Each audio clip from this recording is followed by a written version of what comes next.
right, so let's go ahead and bring out our guests. Please help me welcome Brad Swaile, Alessandro. Nope, we're gonna do that again. Because your host up here is super unprofessional. We're gonna do it again. All right, are you guys ready? Please help me welcome Brad Swaile, Alessandro Juliani, and Brian Drummond.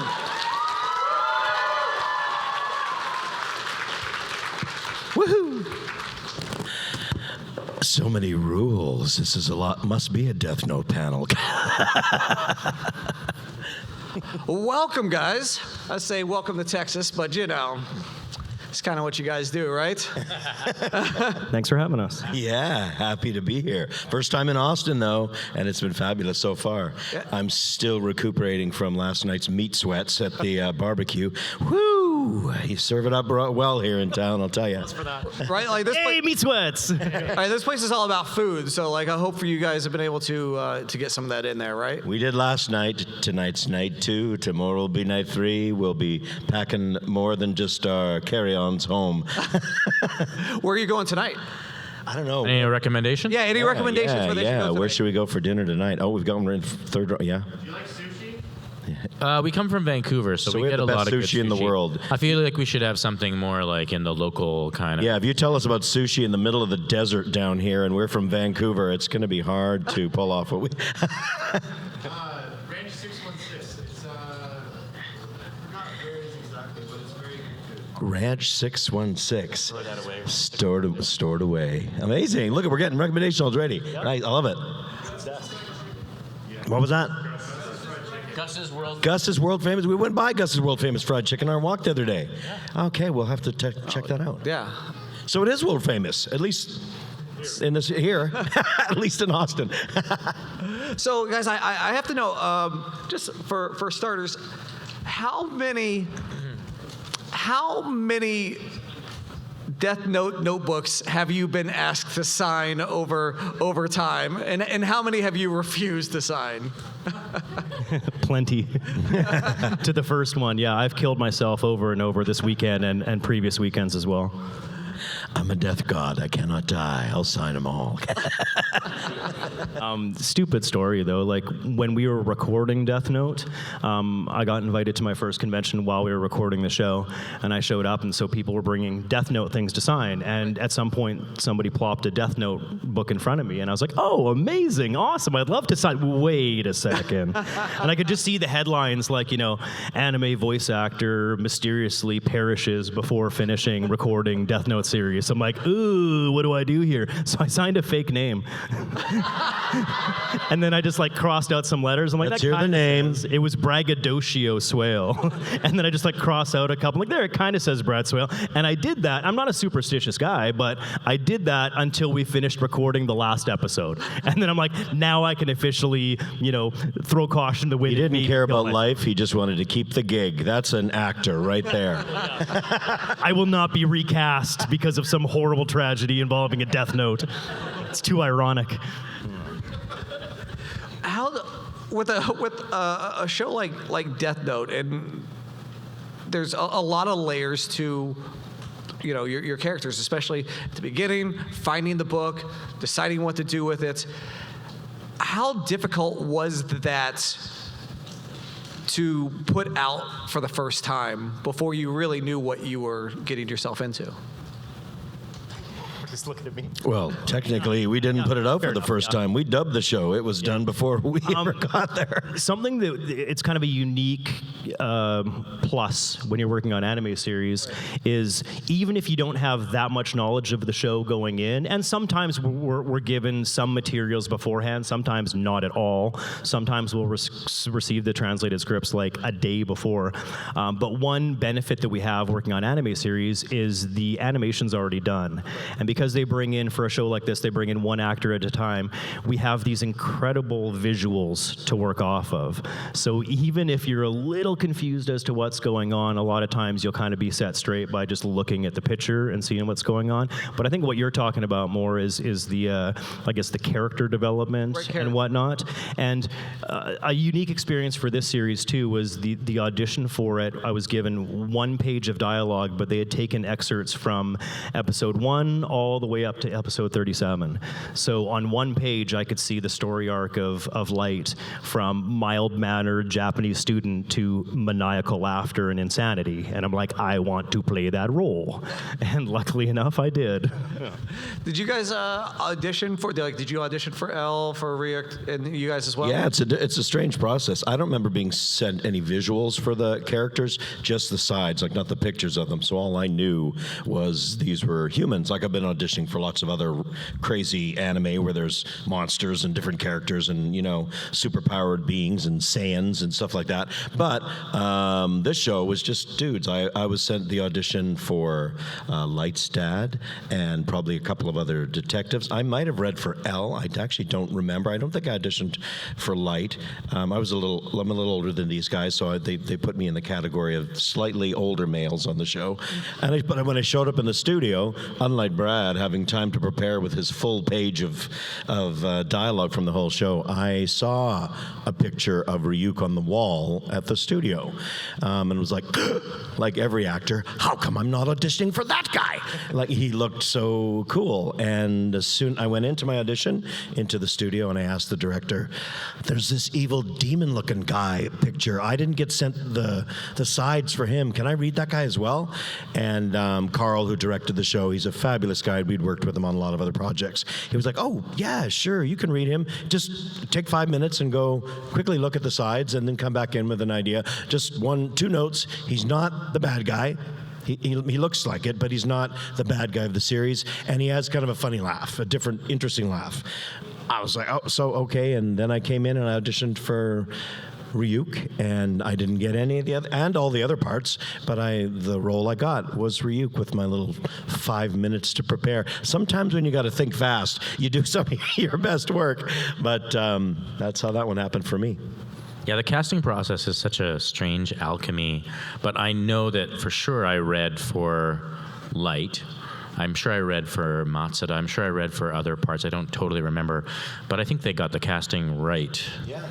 They really nailed it on this one. So, and that's like the testament is that here we are talking about it all these years later.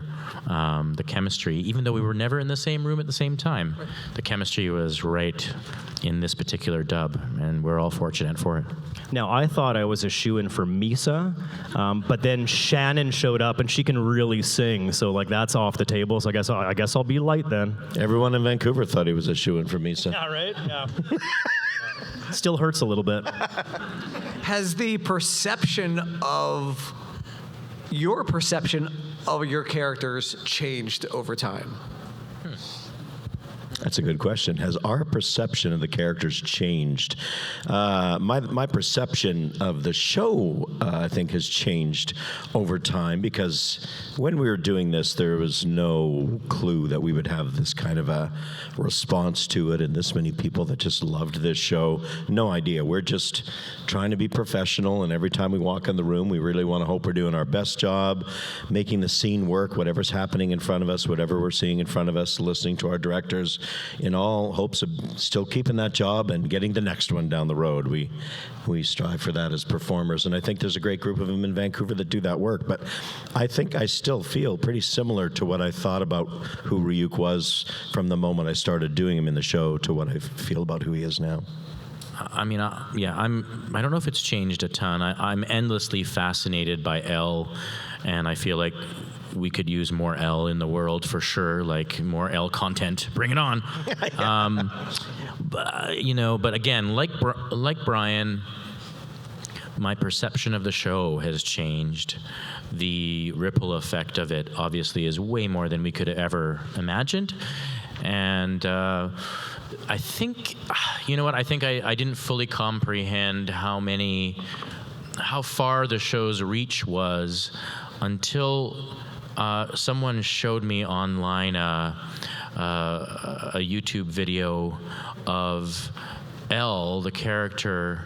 Someone had dubbed over one of the Barbie movies that I had recorded previously, and had Elle singing the song from the Barbie movie, but it was the shots of him near his death. Anyway, when I saw that, I was like, oh, I guess a lot of people are watching that. There could be this crossover already. But I mean, that's taking it pretty far. I don't know. Last Halloween, too, The Simpsons Treehouse of Horrors did a Death Note spoof.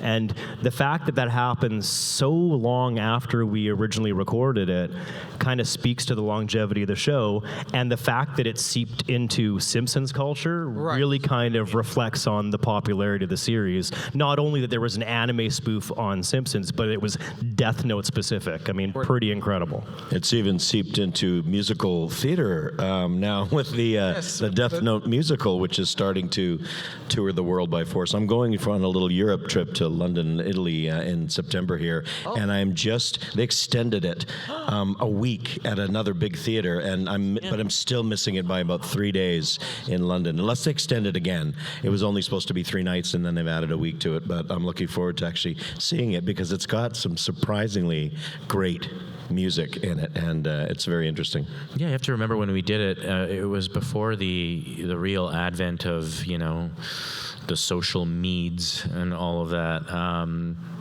Going viral meant something different back then. So, the fact that it has perpetuated itself and continues to is just mind-blowing. It's wonderful. So almost as a follow-up to what you were saying, at what point did you realize that Death Note was a success and not just another project that you were working on that,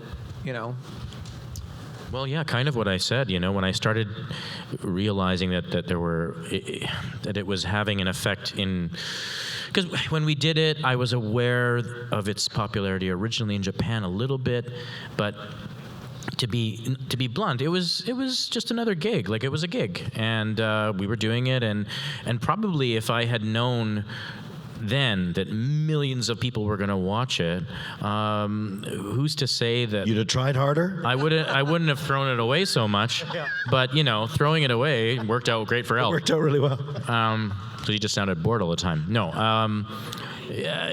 who's to say that the performances would have been the same if we knew that expectation was out there or that was going to happen. So, like, something that I've heard with this series more than I've heard with any other show that I've worked on is anime in particular, is how many people have said that Death Note is the show that got them to watch anime.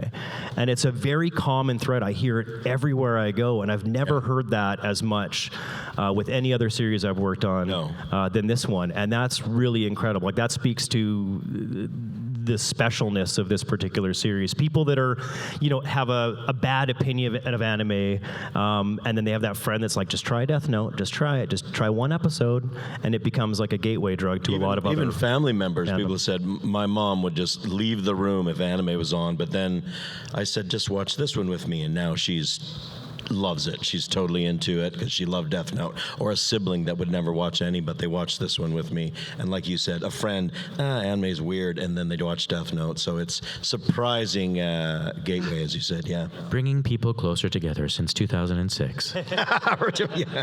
How many of you out there, Death Note was your first anime? Wow, see what I mean? There Piece we go. and point, right? Wow. Incredible. Amazing, amazing. All right, so if you do have questions now, we're going to go ahead. Feel free. There's a microphone right there. Go ahead and line up. No elbows. You can go first. I guess. Hello. Hi. Hi. I met them all yesterday. Y'all are all lovely people. What's your name? Brittany. Brittany. Hello, Brittany. Hi, Brittany. What was y'all's favorite scene to do in the show? Just like personal basis, what was y'all's favorite one? We did it so long ago. It's always hard to remember doing your favorite scenes. But what's sort of moments of being in studio were usually a little easier to remember. I'll always remember first day on a new show. So I remember my first scenes quite well with Ryuk, and that when he first introduces himself to light. I remember the final scene because it's the last day you're going to be on a show, and I won't say what happened there. Someone keeps covering someone's ears. Like there's there's a few people maybe have not seen the whole thing, but they love it. And of course, some of the silliest scenes when he's turned himself into a pretzel and bouncing off the walls because he wants apples. I still visualize and can see those in my mind all the time. So there's a few favorites. Some of the stuff that's all sprinkled through, you don't remember them all because it wasn't the only show we're working on at the time. We sort of go from one to another, and AJ might be on a film set or doing theater, and Brad and I are doing another show. Like, it's in the midst of a lot of other things we're doing. So usually what reminds us of some of our favorite scenes are you guys when you tell us the favorite scenes. I think one of the memories I have of favoriteness is when I started to realize there was going to be more humor in the show. Because you look at the first episodes, it's pretty dark and intense, and so later on, and the one that stands out for me always, I always say this, is the episode where they first meet, where Light and Elle first meet in person, and all of a sudden it sort of becomes a bit of like a college rom-com for a little while. Like they're just sort of hanging out on campus and playing tennis, and I just remember watching that episode and being like, oh, okay, this is fun. We're gonna have some fun, and this is way before all the cake eating and all of that came down the path. And There's so many great ones, and like I will think of one and then think of another one, be like, no, that's my favorite too. But Light's interactions with Ryuk when he's getting all squirrely, and Light's trying to pretend that he's not there, and like those are funny. The tennis match with Elle is one of my favorite scenes, and it just triggered another one too, where Elle and Light were handcuffed together with a big chain, and then they got in a fight over a couch. And I'm like, I remember recording that because it's so funny, like big punch and kick, and then you follow suit because it's like a cage match without the cage. They just got a chain on instead. So like just fun little moments throughout like what's, I guess, predominantly a fairly serious series. So kind of awesome. Thank you all so much. Thank you. Thank you. Brittany. Hello, what's your name? Hi, Emily. Oh, sorry, loud. Hi, Emily. So my question is, what's the question that you always wish people asked at these? Do you have like an answer prepped for something like, oh, I hope somebody asks this because I know I have the answer in the bag, and then nobody does? Jeez, that's a good question. Wow. I always wished someone would ask me, what's the question you always wish someone would ask? And you finally did. Thank you. No. I freed you from your curse. And you still don't have an answer for it. No, I've never had it in my mind, what I wish someone would ask me. There's a few what we wish we were never asked again, but those, I always realize as well, we're always with a new group, and a new group weren't at the other things. So it's like when you do theater and you do hundreds of performances or of the same show, you still got to bring your A game because the people out there, they're seeing it for the first time. So you can't play it like this is show number 92 and phone it in, although that happens as well. So I try to make sure even if someone's asking a question, we know we've answered a lot, and it does tend to happen that we deliver an answer like you are hearing it for the first time, even though we know what those answers are. And now, the fact that we're all in the same room at this panel means that we have some kind of a shared interest, and today it's Death Note. But we also have lots of other interests, I'm sure. So a lot of times, the questions that I really like hearing aren't necessarily related to voice acting. It's when somebody says, who's your favorite band? Or what's your favorite movie? Or talk to me about chocolate milk. I'm like, oh, well, I could go on for hours now, right? who's your favorite band, Brad? It's a band called Tool. Who incidentally is coming to Vancouver, Canada, which is where we are, for the first time in like 12 years in October, and I'm going. Woohoo! Backstage pass. VIP, baby. I had tickets to go see Tool for the first time in 10 years in 2020. Oof. And you might know that the world fell on its side in 2020. So that show got postponed, canceled. And then they announced a tour, and there were no Canadian dates. And I was sad. And then they threw in a date, and I was happy, but it turns out the tickets had gone on sale 3 days previously. So I had to fork up for a VIP ticket so I could get in the building. You deserve it, Brad. Thank you. Doesn't he? Brad deserves it. Thank you. Thank you. Thank you, Emily. Hello. Hi, I am Valerie. I am working on becoming a reporter and stuff, so don't mind my open-ended questions. So for Ryuk and Elle, my questions are, How did it feel voice acting that character, and why did you feel like that? And then for Light, how did it feel being that character, thinking you were doing something good while doing evil till you were insane? That's a very pointed question. Yeah. Yours has an answer in it as well. How does it feel clearly voice on acting Team the L. character? Like I said, I'm trying to become like a reporter, so. It's with every role, we're performers, and our job is to kind of come up with character ideas, and everyone is fun. Ryuk was fun in that it was interesting for me. I play a lot of bad guys, or sort of on the edge, or sidekicks. Lots of crazy characters, lots of screaming. I do all kinds of noises and stuff as well. But Ryuk was fun because he wasn't the antagonist, and he's not really the protagonist. He's neither. He's kind of watching the whole thing play out because he was bored. So that was a very different role. There's not often a show where there's someone just hanging around seeing what's going to happen and popping in the odd phrase and looking for some apples because he's hungry. But it still made it very interesting, and I was happy to do it. People ask if it hurt my voice doing it. It did not. I have kind of a lower raspy voice, and Ryuk didn't have to scream very often. That's what hurts your voice. So it was a pleasure to do him every time I was in studio. It's the first time it's occurred to me the way you described Ryuk. He's kind of the sort of all-knowing fool, like the jester. A little bit, yeah. Like he's sort of there. He comments every once in a while, cracks a joke, and watches, knows all. For me, Elle is just endlessly entertaining, and as I was discovering it in real time as episodes came our way, just relishing as an actor that you get to play someone like that ever. With all of his idiosyncrasies and eccentricities, and even the posture, and it was just a blast. I just remember looking forward to the next one because what new quirk were we going to find to play? Yeah. He's using every ounce of energy right now to not squat in his chair. He's just to look like a real human here. Yeah, I find it comfortable. Before I answer, I would just like to summarize your question. This is how I heard it. Brian, AJ, how did it feel to be so wonderful? Brad, how did it feel to be so wrong? So That's about right. Your That's question, about right. Yeah. About right. It's anytime you have a role that you get to play that has as much depth as Light does, it's a very exciting experience. And one thing that was very interesting in this story arc too is when Light gives away his memories, and you see suddenly him slip back to episode 1 Light, where he's earnest and all that, and then you see him get the memories back, and suddenly he's even more evil, like diabolical, like frightening. Like I think I got chills when that happened. I'm like, I'm a bad, bad man. So, hooray. Okay, thank you. Thank you. Thanks. Hello. Hello.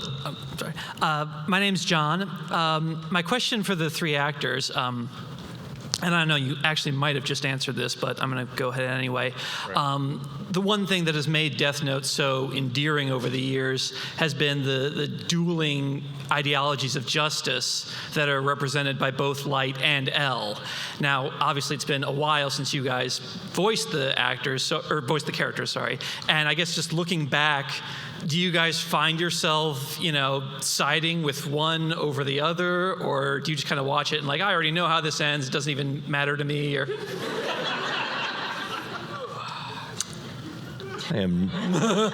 Who's siding with L? I mean, with Light. Come on, like what? Yeah.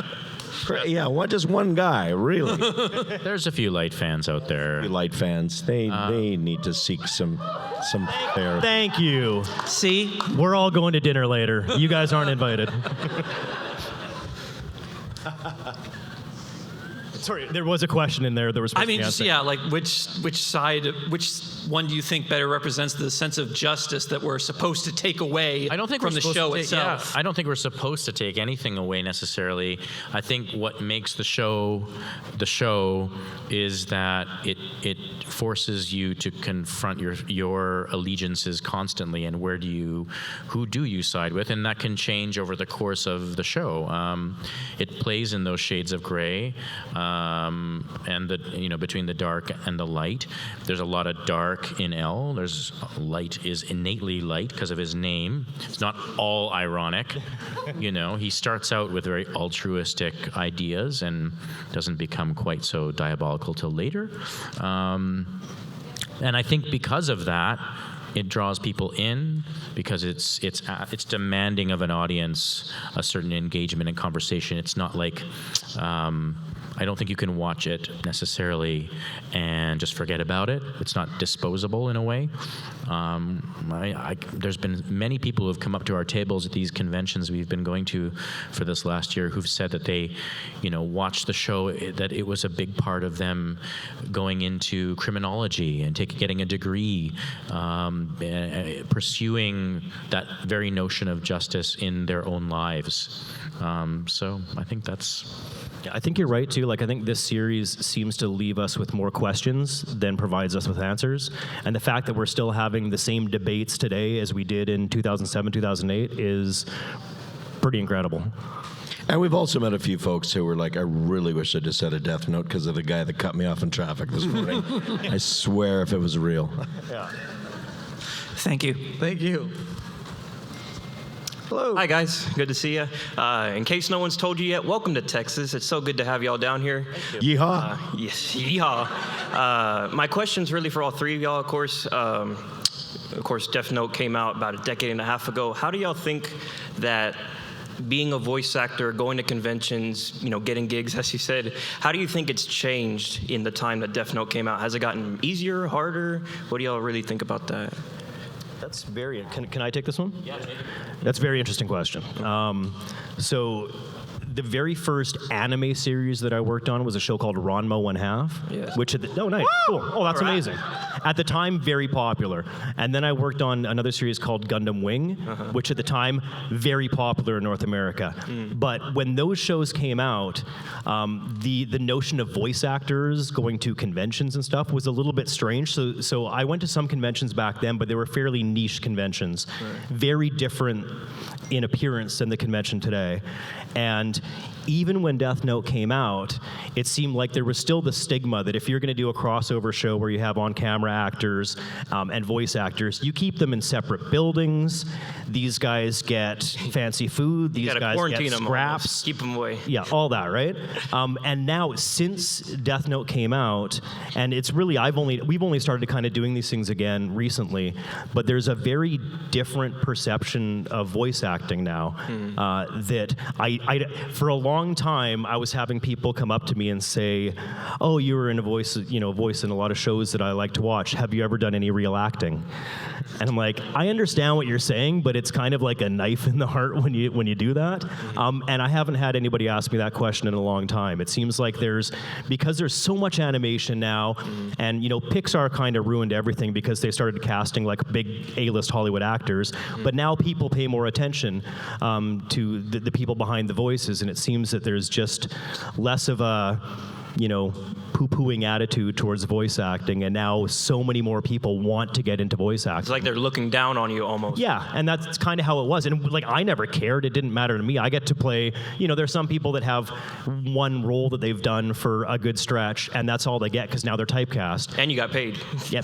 And you didn't really have that in voice. I could play a dinosaur, a teenager, an old man, a woman. I could play anything, and that's a real bonus. So I was always pretty excited, but now there's just a bit more appreciation for the idea of the voices behind animated characters that we love.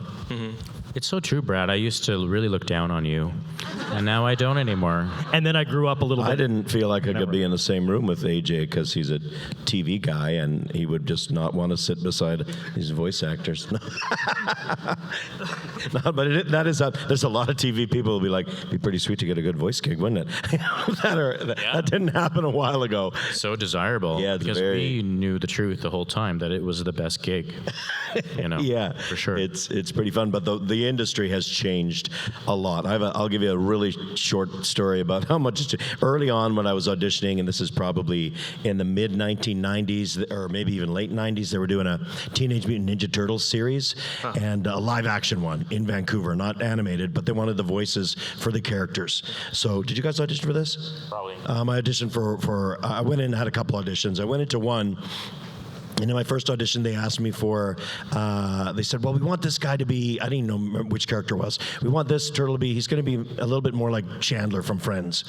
I didn't have TV at the time, broke actor, freshly out of theater school, and I've heard of the show Friends. I didn't know who Chandler was. I had to go to Blockbuster Video to rent episodes of Friends to fast forward and see until someone says, hey, Chandler, which guy was Chandler? And hear what kind of a character he was, to go to a callback and try and make the voice more like Chandler from Friends. That's very different now, because the moment someone even gives you a note, he's kind of like, he sounds like, or reference this guy, literally in seconds, I can pull that up on my phone. In seconds, I could probably get information on how to be a voice actor. It's all at the palm of your hand, let alone I can go back to my room if I want today and do an audition on my phone and send it to my agent and possibly book a gig for Tuesday next week. It's very different than it was in the mid-'90s. That much has changed technically. To summarize, it's easier. It's never been easier in terms of the accessibility for someone who is an aspiring voice actor to do it. But that also means there's thousands more people who are throwing their hats into the ring and who are, so the competition is probably fiercer than ever. So it's kind of a dual answer. But it's both fun. Easier and harder. But it's fun. Always It's fun. a lot of fun. It's fun when you're working. You got to it's a different gig. People ask, well, it must be so fun being a voice actor. Yes, doing the acting work and when you're on a show is really fun. But we audition week after week after week. It's kind of like telling you if you have any kind of job you do have, if you had to job interview every day, 5 days a week, and then maybe 1 in 20 of those jobs you get. And it's not for the year, it's for one day. Okay, you get to work one day on this, and then you audition, and then maybe you get a job that gives you a gig for a year. So it's work. All right. You get 1 in 20? That's pretty good, man. It was pretty good, 1 in 20. That's a good ratio. Thank you, guys. Misa's got a question. Mello, actually. I'm Lois. Oh, Mello. Oh, Yeah. nice. I'm Lois. I'm so glad y'all talked about the musical because I was going to ask if you guys didn't mention it. But over the years with the cons, what's one of the more interesting things somebody has asked you to sign? Interesting things to sign. Well, Keep it PG. I was signing real apples for a while. People were bringing real ones. And I was like, you are spending your money in a poor way, because in about 2 weeks, the signature is going to be gone and gross. So we actually started, if you've seen our tables down there, we provided some fake ones, because I felt terrible signing those. And they'd always say, no, don't do it. It's just so cool. I just love having it. And I'm like, but you won't have it for long.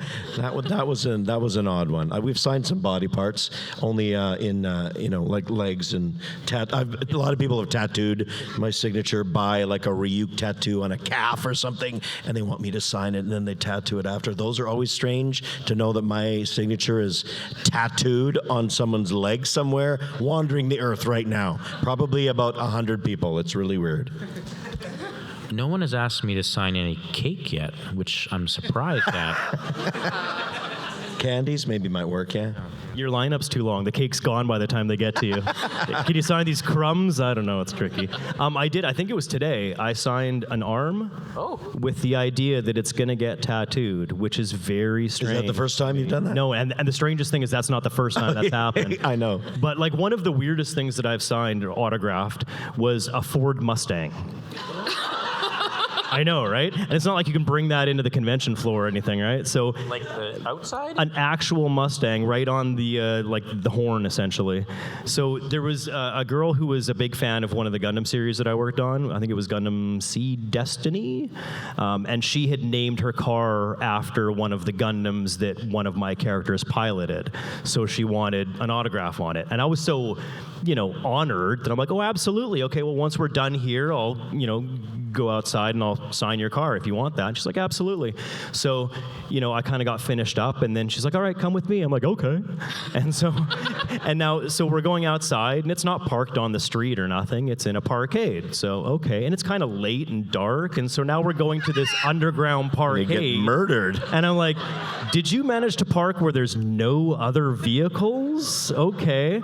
And then she opened the trunk and said, hop on in there and sign it. Hey. And does this smell like chloroform? And do you like boxes of puppies and candy? No, but she was very sweet. So she opened the door and said, I'd like you to sign right on the basically on the steering wheel on the horn area, and I did. And then she had me write down like the model number of the Gundam too, so it was official. Yeah. That's really cool. Yeah. Thank you. Thank you. Thank you. We'll try some speed answers so we can get most people in our last 15 Hey minutes. guys, appreciate you guys being here. My question is just, so given that Light and L are incredibly intelligent characters, do you guys feel like voice acting their characters helped you in real life with critical thinking skills? Did it help you with critical thinking skills, voice acting quite brilliant characters? Had enough to answer that. Yes, my intelligence is 28% more than it was before the series was recorded. Nice. We recommend everyone watch Death Note. It increases your intelligence by 28%. I can't speak to any actual intelligence because, look at me.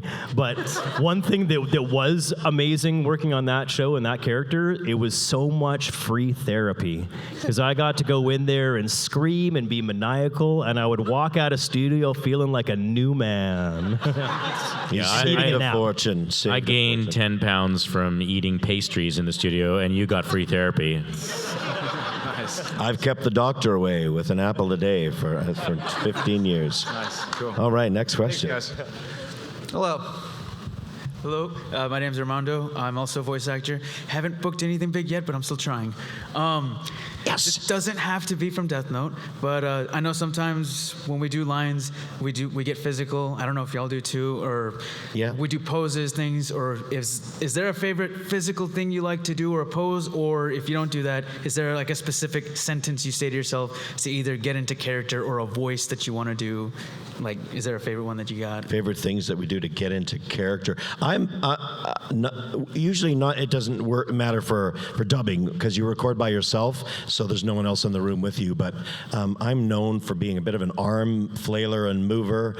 So I'm typically smacking someone's stand beside me when we record prelay shows when everyone's in the room and we were all around in a circle. We'd have microphones, but we'd really only be a couple of foot and a half from the person next to you, and I'd get up and doing some character, and my arms are going like this. Your face has to stay on mic because you can't be going off mic because you lose the sound. So I'm still doing this, and see, that's exactly what happens. I'd knock someone's water over. I'd click their stand and have to redo my line.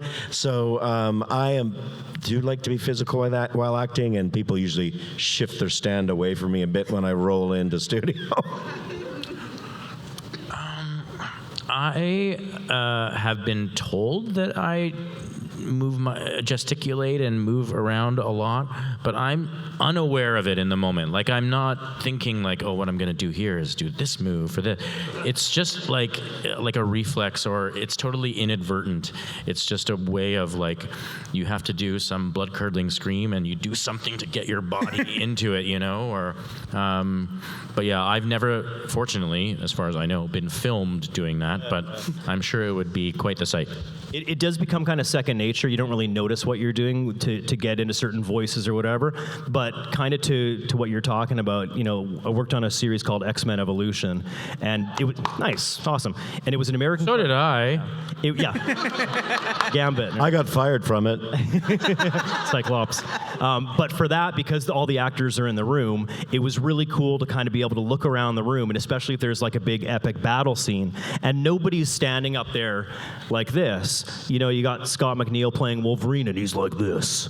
So you can almost see the adamantium coming out of his hands. And sometimes I would find myself kind of doing this and like pretending there's a tail whipping around, whatever. So you do, if you have the opportunity to see voice actors voice acting, especially if they're kind of like in a battle sequence or whatever, you will see some transformations that we probably don't even realize we're doing at the time.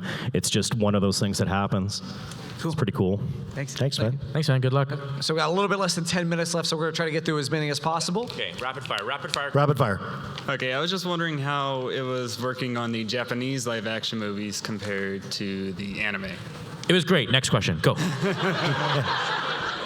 That was awesome that they hired the same cast to play those roles. We were thrilled.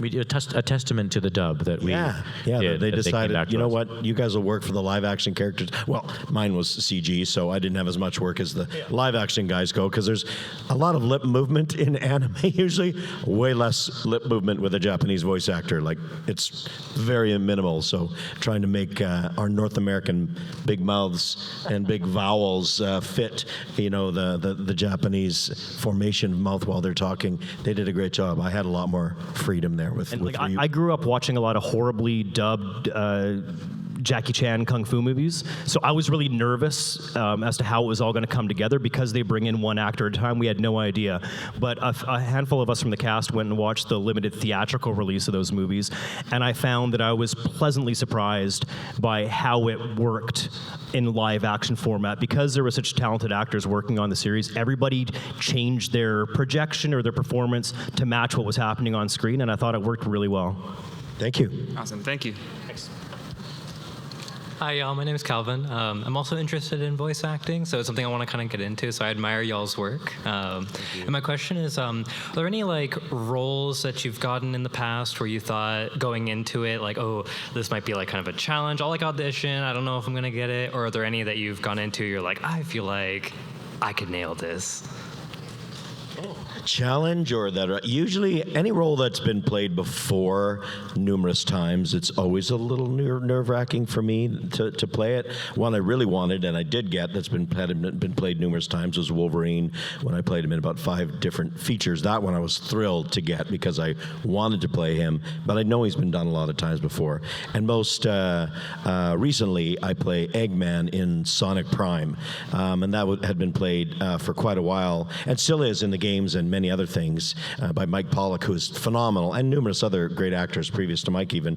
But taking that on and having to put my own spin on it, but not try and copy anything someone else did, but to still sound like me, that's probably the one recently I was the most nervous about doing, and not wanting to offend the fan base, but still be true to what I wanted to do with the character. I don't know. You try to find the challenge in anything, in everything, whether it's a major franchise or a huge, big Lego show, or a commercial for diarrhea, or not for diarrhea. You were great in that. Diarrhea. No, it's not. Thank you. Too much cake. It ran a long time. The challenge, the process. You learn to do the audition, and then, at least I have learned over time, because of your hitting percentages can be low.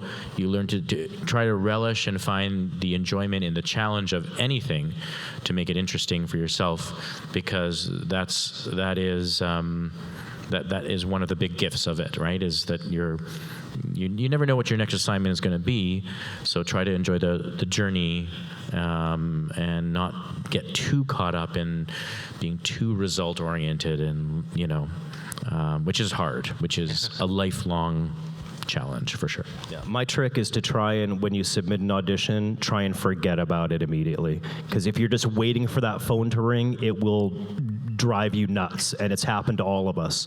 So you try and forget it ever happened, and then if you get a call, it's a plus. And if you don't hear nothing, hopefully you've already moved on. And you can try to forget about it, but you won't. But that is what we were recommending. All right, thank you. Thank you. Hi. Was there ever a point in the Death Note script where something surprised you about your character, or you're like, oh, I finally get him, or you had to like rethink how you would approach him? I was very surprised by the comedy with Ryuk, because I wasn't told about that when I first auditioned, and I thought there was just going to be that the creepy sort of laugh and watching everything take place and talking, secretly to Light in his ear, and then I'm like, what? He's all into apples? Like, it happened pretty early, but and he'd get silly and bounce off the walls, and the director said, we can go a little sillier with this. It is kind of a fun bit. I was like, okay, and we had to kind of come out of character. I think even initially I wasn't quite going far enough, and he goes, well, let's be even sillier. Let's make him really goofy about this. I'm like, let's do it, and it worked. But it was a surprise to see that. A great move by the writers, though. I think really very clever to sort of add a little bit of levity and give an endearing quality to that character. Something that I struggled with a little bit with that character was how Light treats Misa. Because I was raised better than that, and so there were some times working on that. I'm like, ooh, this is a tough one. I got a sour taste in my mouth saying these lines or with these reactions or whatever. So that was something that was. I still feel like I'm apologizing constantly for my mistreatment of Misa. Right? Yeah, something that surprised me was the sort of bizarre love triangle that kind of developed with Misa and Light and Elle and the little crush or whatever was going on there. It came out of nowhere for me, but I obviously found it delightful to play. Thank you. Thank you. Hello. Hello. I was wondering, when you guys were recording the Death Note dub, do you have any bloopers or funny moments that you remember?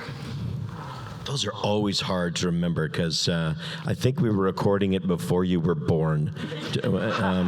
So think about what you remember from that long ago.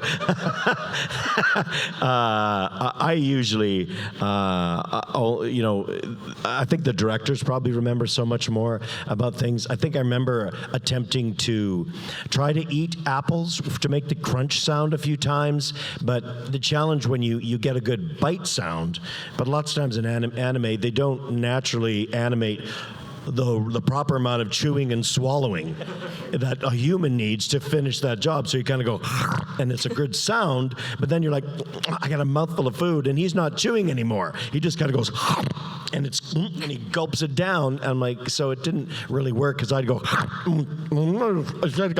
try and finish it, and it just doesn't sound good. So I gave up on that, and the sounds I do make are actually just me going,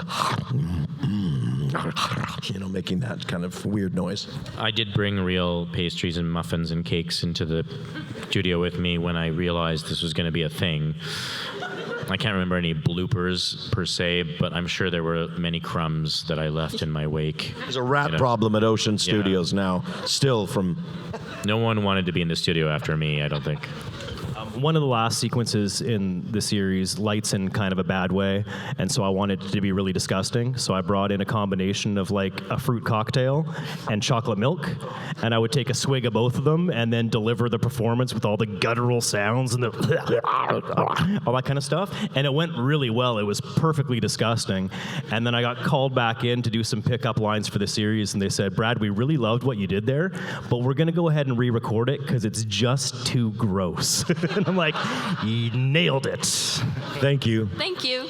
All right, super speed round. Super speed, yeah. Go really fast. And go. Oh, God. Hi. I was wondering if you guys saw the Netflix live-action Death Note. Yes, it sucks. Bad question. Next question. It sucks. Yeah. What was your favorite scene? What were my favorite scene? The closing credits. None of them. Closing credits. When I turned it off after 20 minutes. I didn't even get to the closing credits. Next question. Great actors, terrible movie. Question for Ryuk. Do you like apples?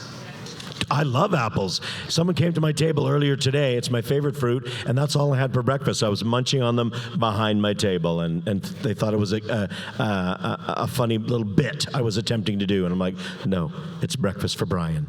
Thank you. Good. Hi, my name is Stephanie. Hi, Stephanie. Hi, Stephanie. I was wondering what your characters would think of the new Barbie movie. Oh, they would love it. Imagine everything Ryuk currently wears now in pink, but keeping the heart earrings. Come on! I just had a flash of like Elle as Ken and like that mashup. I have no idea how that would work, but He is Knuff. it's pretty funny. I mean, Elle I've is seen it. dreamy. I loved it. It's great.